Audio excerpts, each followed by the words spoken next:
সুমন, আমার খুব অবাক লাগলো যে আজকে হুমায়ুন কবির তার দলের একজন এখন সদ্য সাসপেন্ডেড তৃণমূল বিধায়ক এখন হুমায়ুন কবিরকে বৈশ্যনোড্ডা তথা তৃণমূল তথা মমতা বন্দ্যোপাধ্যায়ের সাম্প্রদায়িক মনে হচ্ছে। যখন 2024 হুমায়ুন কবির তো প্রথমবার বলেননি, উনি 2024 তো বাবরি মসজিদের কথা বলেছিলেন, তখন সাসপেনশন হয়নি কেন? তখন ভোটটা বড় বালাই ছিল, তখন ইউসুফ পাঠানকে জেতানোর বালাই ছিল, তখন মুসলমান ভোটকে পোলারাইজ করার বালাই ছিল, তাই তখন হুমায়ুন কবির ভালো ছিল।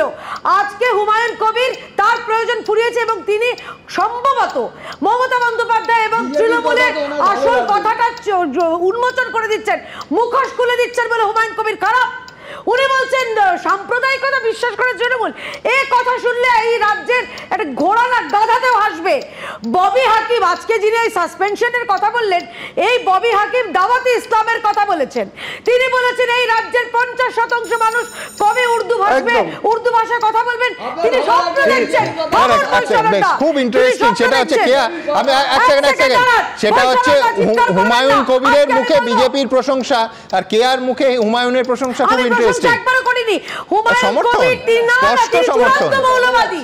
হুমায়ুন কবিরের কেন প্রশংসা করতে যাব? ওনার কথার মধ্যে কোথায় বিজেপিকে প্রশংসা করেছে আমাকে বলুন তো। না, উনি বলেছেন বিজেপিকে সাম্প্রদায়িক দল।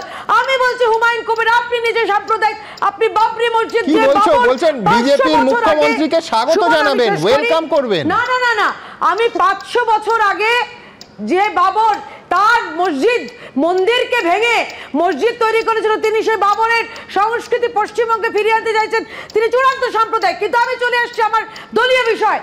যে ফিরহাদ হাকিম তিনি বলেছেন আপনারা বাবরি মসজিদ ভেঙে ঠিক করেছেন, সরকার করেছেন।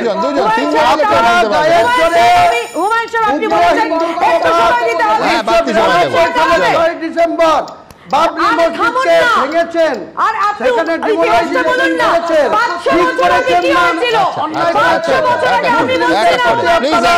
অবিচার করেছেন, ভারতবর্ষের মুসলিমদের প্রতি আপনারা অন্যায় করেছেন।